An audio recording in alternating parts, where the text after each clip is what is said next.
welcome to today's podcast. My name is Hope and guess what? Today in studio I have an amazing guest with us. Before I introduce her she will have to introduce herself. I'll give an opportunity to introduce herself to you, our listener. But before that, don't forget to download the MCI Radio app. Download it on your app store, on your Play Store, and get to listen to life-transforming conversation on the MCI Radio. Right in, I will let our amazing guest introduce herself. You're most welcome. Thank you. Thank you so much, Hop. So, my name is Racheal Have, and I am a women's wellness advocate. I am also a mother and the founder of Wellness Girl, which is a platform where we elevate women's life through education, inspiration, and sharing resources. You're most welcome, Rachel. Good to have you today. Our listeners are excited to listen to life-transforming conversations. Right in, today we're going to talk about a holistic approach to living your best life. Wow, I'm really excited. I can't wait to hear. So what does living the life you desire mean to you? We want to understand that living a holistic approach to living your best life. What does that mean to you? Thank you. Okay, so first of all, a holistic approach to living your best life means it will include your mind, your body, and your spirit. Okay. And for me, living my best life basically means embracing my authentic self and finding fulfillment and purpose in my professional and personal life. Okay. That is as simple as it is. That's what it is. That is living my best life. Amazing. You talked about Wellness Girl, right? Want to understand what is that all about? How do you get to empower women in different aspects? How do you help women live their best life? Yeah. Okay, perfect. So I believe there are certain areas of your life that you need to have control over to be able to achieve your dream life. And for me, that is your wellness or your well-being, your personal finance, and a bit of lifestyle for sure. So wellness, that's how wellness comes in. We empower women through educating them about well-being. How can you achieve your well-being, your body? Are you well? Are you eating right? Do you need to work out? What do you feed your brain? What do you feed your mind? That's the spiritual aspect. And also when it comes to your finances, we empower ourselves through our finances. We teach women about budgeting, topics about budgeting, how to invest itself, because once you have your money right, you get your power. That's how I believe. Okay. So how do we empower women through that? We write articles about it, create videos, and sometimes share resources on our platform that can empower women to achieve this knowledge and techniques on how to go about these particular areas of life. Okay. Amazing. I believe as you empower women, it all starts with understanding what the problem is, where the challenge is. What are some of the challenges women face in trying to live their best life? Absolutely. So the number one challenge that I believe is societal expectations. Those limit us so much. The society expects us to live a certain way, which of course limits us from taking bolder steps. Okay. And also other challenges, for instance, like gender pay gap.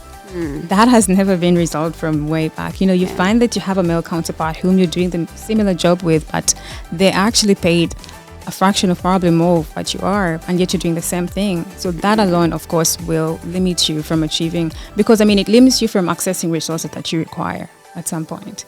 And then, of course, there are other challenges like sicknesses, like lack of information as well. Okay. Yeah. We understand there's a huge gap when it comes to empowering women. There's a very huge gap, like you say, stereotypes and everything that happens in society. So what much have you done besides writing articles? Have you provided skills or resources to these women? How far have you gone in empowering them to do their best? Oh, that's perfect. So besides creating videos on YouTube, creating all this awareness, the kind of resources I'm currently sharing on the website are, like worksheets. Okay. We can create a video and then I create a worksheet on how to walk through it. So I'll start with the personal finance bit of it. We can teach women about budgeting because, budgeting is really overlooked and yet it goes a long way. It plays a very big part in our money, in our finances. So we have like worksheets on how you can track your finances, or how do I budget this month, and then how can I track it, with backed up information or like an article to back that up. Yes. So just right there in finances, you teach them how to budget. But we understand that before you even think of budgeting, you need to know what you are budgeting. So there's saving. That is when saving comes in.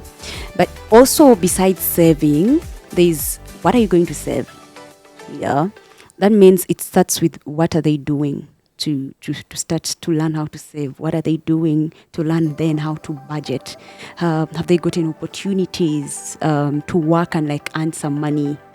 Okay, that's a very good thing. I think just to take you back, that will go back to your dream life. I like to ask my women or my ladies, what is your dream life? What does it look like? You'll find that you have to redefine that because like I said, society will set expectations and sometimes it sets what our dream life looks like.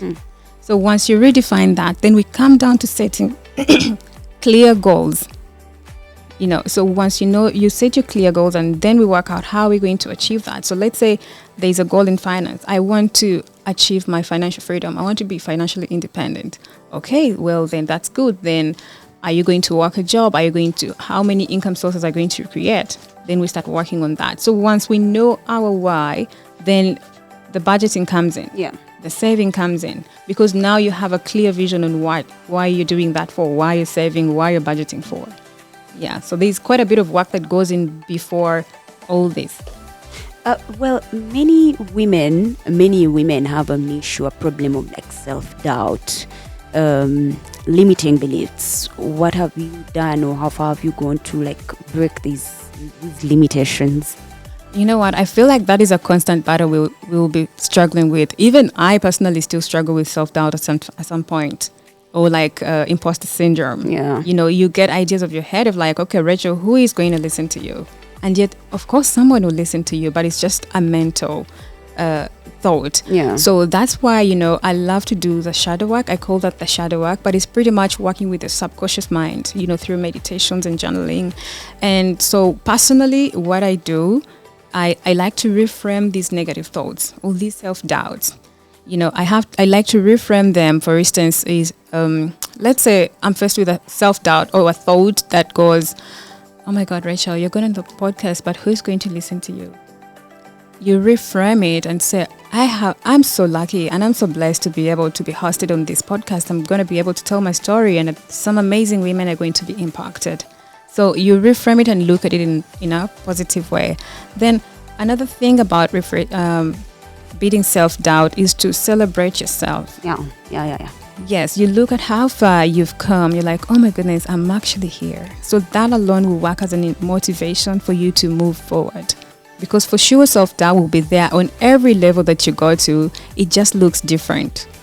Right there, many women have actually failed to move on or have actually failed to thrive in what they do because they are looking at what is someone going to say about me? What is society going to say about me? What is society going to, how is society going to judge me? More than looking at themselves and what I've done, what have I achieved and celebrating. And celebrating their wins, right? So in that aspect, in the pursuit of their dreams, women often face criticism, judgment, and many other things. How can they develop resilience against the public, the external pressure? That's a very good point. I think we we have to come back down to understand our why, and know that you're on this journey alone. And for sure to understand that there are certain things, it's human nature to know that they're going to judge you. Yeah. And you know what's funny? I was having a conversation with my sister and I'm like, it's funny about human beings. Whether you're doing the right thing, they will judge you. Whether you're doing the wrong thing, they'll still judge you. So the goal is to keep your eyes on the prize. Know that, okay, this is what I'm chasing and I'm going to push through and look at those as setbacks. And then you ask yourself, how am I going to deal with those?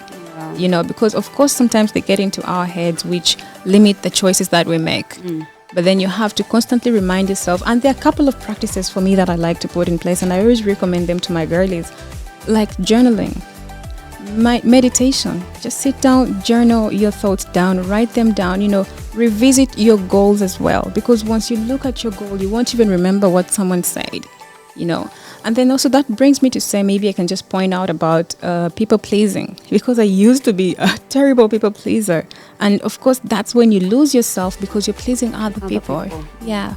So, but when you constantly do these practices sometimes, and of course, surrounding yourself with the right community, because negative people or people with a negative mindset can also affect you. So that would mean cutting them off. For me, let me tell you, that meant for me to stop talking to some of my family members. Not entirely stop talking, but to limit my interactions and to limit whatever I was sharing with them. Yeah. You talked about associating with different communities. I think is that networking? Yes. That's networking. We're having a conversation before, and we talked about how networking has been of really help to you. Can you go deep in that? Can you explain how can someone network? How can they create opportunities through networking? That's great. So first of all, you're going to look out on which events are happening or which places can I network, because a lot of networking happen in different aspects. So let's say, for instance, you're an entrepreneur. So I want to connect with like-minded people who are in the entrepreneur business, or who are rather starting up businesses to mentor me. So let's say you're going to have to look that up in your city. Let's say in Kampala, and like I told you before, for me, I like to Google. That's how I find out. Yes. Yeah. And then before that, you could also have recommendations. Okay, so let's say you're there, you're going to have to reach out. Normally they have guest speakers or something. You're going to reach out, share with them, and then, share contacts and keep in touch. Yeah. Because you never know. You'll meet the right person. You meet the person who is in your niche or whatever you're seeking for in those networks. That's how I told you earlier. That's how I met one of my mentors, and that's how I met my coach, my career coach as well. Through networking. Yes, Amazing. It was through networking.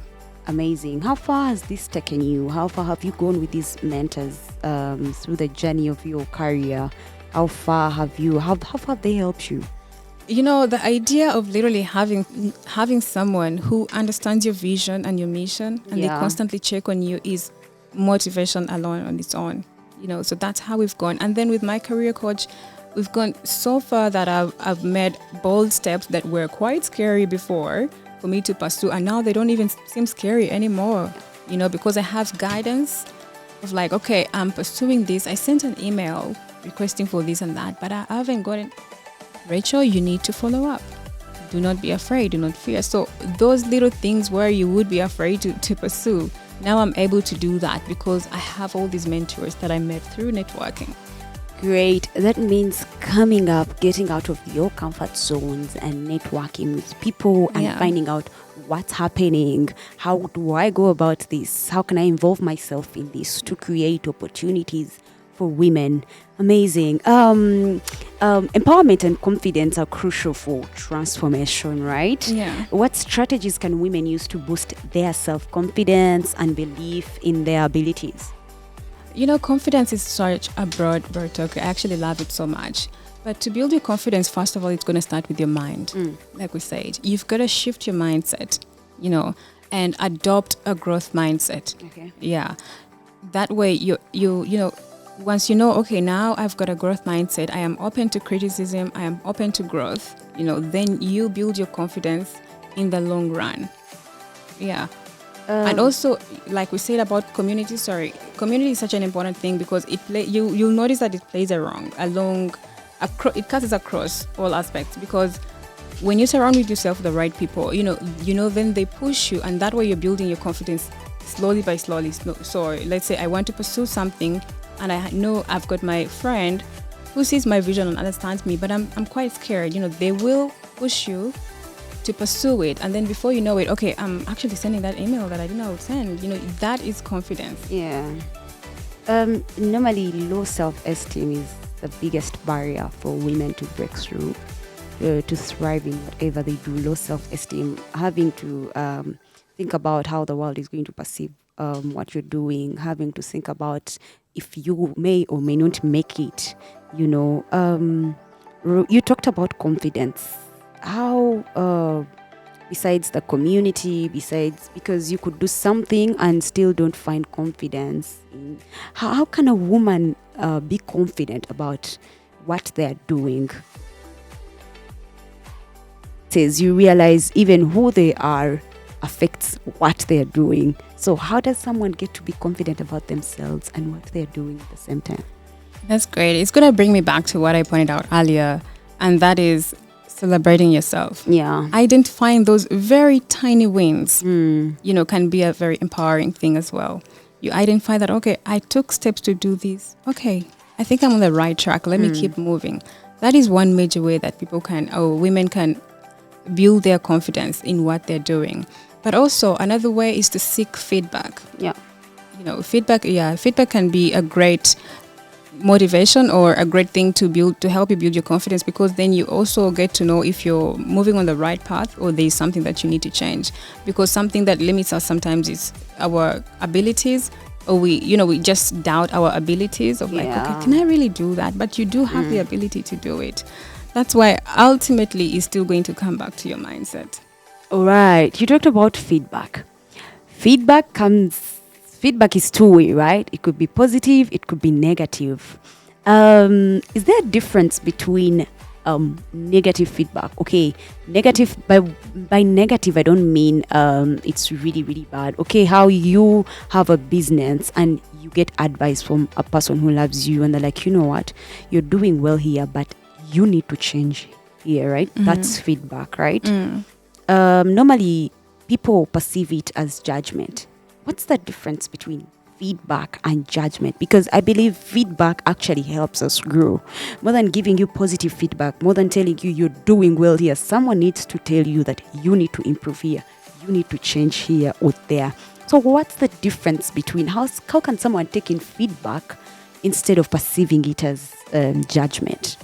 That is actually a very good thing. Yes, there is a difference between negative feedback and positive feedback. Yeah. So it's going to come down to how it was delivered. I could give you some critiques to improve yourself, but it depends on how I'm going to deliver it. Because there is this saying, I don't know if you heard about it. There's some people who say, you know what, for me, I'm straight up blunt. I'm just going to tell it to you the way it is. Yeah. But sometimes that is hurtful. I'm bold, so I can tell you anything. Exactly. So feedback can still be delivered in a more loving way or in a more understanding way, because the goal is for me to help you to improve that particular part that I'm talking about, not to actually kill your esteem or self-esteem in the long run. So yes, it comes down on how it was delivered, but also we have to be mindful that sometimes people project their own fears onto you. So let's say you're taking a bold step to pursue this business and someone is going to tell you, but Rachel, you're not going to make it here, at least not in this country. This doesn't work here. Oh, this is for white people or something like that. That is for me, someone projecting their own fears. Yeah. That's how they think, but it's not me. How you think. Exactly. Yes. No, for me, that's not how I think, and I'm going to take it. And it's another thing to say that, you know what, Rachel, I think you should invest in a business coach to help you make the most of your business.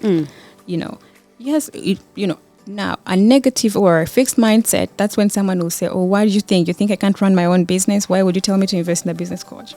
Whereas the growth mindset, then you'll say, oh, that's a very good point. I'll look into it. Then that's when you go and research, do your own research and see, okay, do I actually need a business coach? Okay. Oh, yeah, maybe I do to be helped. So it does it go goes back way. to the mindset. Yes, right? It does go back to what the mentality do you have? What's the state of your mind? Do you love to receive feedback? And I think it's important to receive feedback. Absolutely, it helps us grow. If you do not have someone who can tell you, you know what, you need to improve here, you need to do well here, more than just telling you you're doing so well or this is working out. We need people in our lives who are like guiding lights, who are supposed to tell you need to change here for growth, for our own growth. Own growth. It actually helps for growth, so right there, how important is self-awareness in the process of transformation, and what steps can someone take in the process of self-awareness? Okay, let me answer the latter first. some of the steps one can take to improve their self-awareness is number one, I think we already said it, is feedback. Feedback, yeah. Yes. And then empowering yourself with information. Read or reading. Listen to podcasts, so you can learn about different topics and different things about your life. Okay. And then also, that's when you come back down to journal. Journal is more like a self-assessment activity. So then you will know things about yourself. So now the benefit of that the benefit of self-awareness in your transformative journey, it helps you to make the right decisions. Because now I'm aware of what works for me and what doesn't. So that means I have to take a different decisions. And also it's also beneficial in our own feelings, or the way we feel, how we choose to feel good. Because at some point you will notice your dream life is just how you feel. Okay, you could say I want to have all this, but how does that make you feel? So that's when self-awareness comes in. I pointed out that today we were in a car dropping my daughter off to school, and unfortunately we actually witnessed something that was so detrimental. We witnessed a pickpocketer. Except this time he was speaking from someone's car. I think they grabbed a phone or something and they ran away. Wow. So my sister was driving and then she said, I need to leave this place right now. I actually feel very scared now. I need to, I'm like, okay, I had to tell her, just calm down, because that is a low vibrational feeling that you're having right now and it will not make you feel good. So how can you feel good about it? Let's look at it differently. We thank God that it actually wasn't hurt us, but also we pray that they catch that guy, because people ran after him and stuff. Yeah. So going back to that self-awareness, she was aware. She was able to recognize how she was feeling in the moment, And then with self-awareness, what we would do, how can I feel better? Because I don't want to feel like this. This is a low. How can I improve this low vibration feeling? Or sometimes it's reframe your mind. Sometimes if it's an environmental situation, just take a break. If it's at work, take a break. Go take a breather so that you feel good. So that is how self-awareness can be impactful. Is it true that self-awareness could actually, how you feel about yourself or about what is happening around you could affect what's around you, right? Yes, absolutely. Right. When we talk about the mental state, what state is your mind? I think it affects the environment around you. Yes, 100%. Yeah. 100%. Like I said before, someone could be depressed and they're not even aware of it. But when you're self-aware, then you will be able to identify why you're reacting or why you're reacting in certain ways, right? Yes, if you're able to. So that is how self-awareness, having that can help you improve your life and the people around you as well. Because without it, you may hurt others in the process. So it's very important for one to work on improving their self-awareness constantly. We're having a conversation, and we talked about earlier before we came to the studio, and we talked about how right there that kind of state affected your family, it affected your friends, the environment around you at work. Could you just take us through that? How did that happen, and how did you find yourself in that state? And anyway, how did you break free? How did you break out of that? Yeah, that's a very good one. So we are actually talking about my mental state. I remember at some point when my mental health was literally suffering. And like you said, how it got to there, it's a rather long story, but to break it short, I did point out that I was married before. Yeah. And my beautiful marriage was beautiful until it wasn't anymore. So in the process, I was losing myself. I was depressed, and, I was depressed and suffering. But the worst part of all that was that I wasn't aware that I was depressed. I wasn't aware that I was experiencing depression. So my actions were hurting other people in the process. Like I pointed out, even my sisters, sometimes I would just lash out of them. Out of them, thinking that, okay, I'm trying to tell you to do the right thing, but you're not. Yet I would have communicated it differently, or I would be able to identify that should I have been aware of that. So how I got out of it is, to be honest, one of the things that I did was to seek therapy. I went to therapy. I used to talk to someone who helped me to unpack a lot of my childhood traumas and all the stuff, and all even the adulthood traumas that led me to that point. Were able to identify them, and then I managed to get some coping skills, of knowing that, okay, when I'm angry, I shouldn't just I shouldn't make decisions when I'm angry. Take your time to process everything. Or if you're in a challenge, overwhelmed, by information or by anything, just first take time to breathe, and whatever the case is, ask them to wait until you're in the rightful state of mind to communicate. So identifying those little things about myself, made an impact in my life. But also on top of therapy, I decided to empower myself with information. I started reading books about neuroscience, the state of mind, and all this wellness thing actually came into play. I knew that I literally had to take care of my physical health. What goes into my body mattered. What I was eating mattered. Because you notice that, to be honest, this is firsthand. When you overeat fast food, it actually affects your mental state. I don't know why. You're not jolly, you're not. So I had to be mindful of how much do I eat, what do I eat?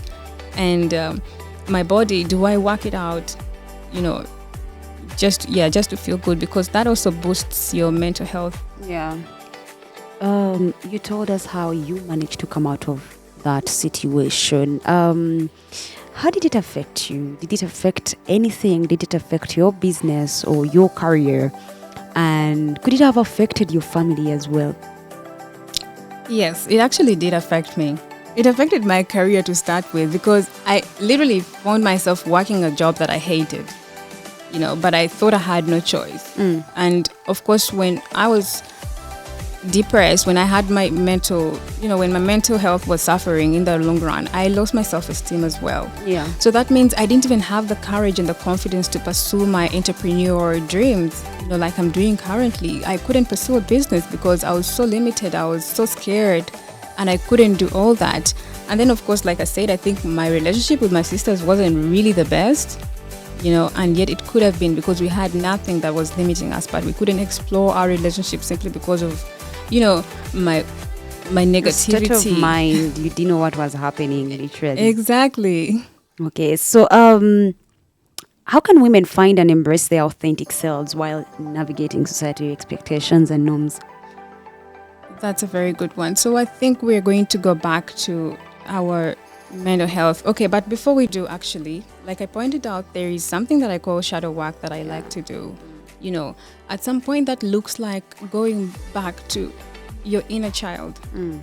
Because in most cases we are where we are because of our upbringing and our communities where we grew up from. That affects our decisions, or even when we're trying to transform, that can be a limiting belief. So if they have the capacity to find someone they can speak to who can help them to navigate through their childhood, they will unpack quite a lot of things. They will identify where all these limiting beliefs come from, and then also implementing those practices that I said, meditation and journaling, are quite imperative. But then also always remembering your why. I'm on this transformation journey for what? What am I trying to achieve? So constantly always remind yourself the why. Review your goals constantly. That way you will be motivated and inspired to keep going. And you'll be able to block out the outside noise, because for sure the outside noise will always be there. You just have to know how to block it out. And also that might look like setting boundaries with family, with friends. Know that, okay, I am not going to go there. I'm not going to do this because it's against my personal values. It's against what I'm trying to pursue. I'm not going to engage myself in that. So that way they can be able to navigate through it. You talked about setting goals and being able to achieve them. Yeah. Many women struggle with setting and achieving goals, right? Yeah. What are some of the effective goal-setting strategies that can be implemented in that case? Yeah, that's a very good point. I like to go with a SMART method, where you set specific, measurable, achievable goals, right? So we have the bigger picture, which is, for example, financial independence. Yeah.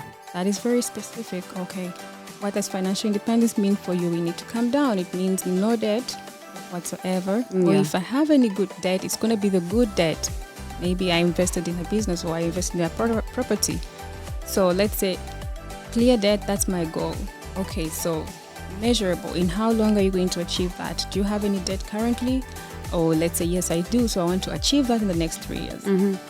That kind of a way. So when you use the SMART method, I find that it's rather more helpful, because you calm down, we will break it down and to the specific until to the day goal. So let's say we say 3 years. Within 3 years, I want to achieve my financial independence. Okay, let's say in the next 1 year, how much debt do you want to pay off? Yeah. This much. Okay, in the next 6 months, this much. Then we come down. What does your income look like right now?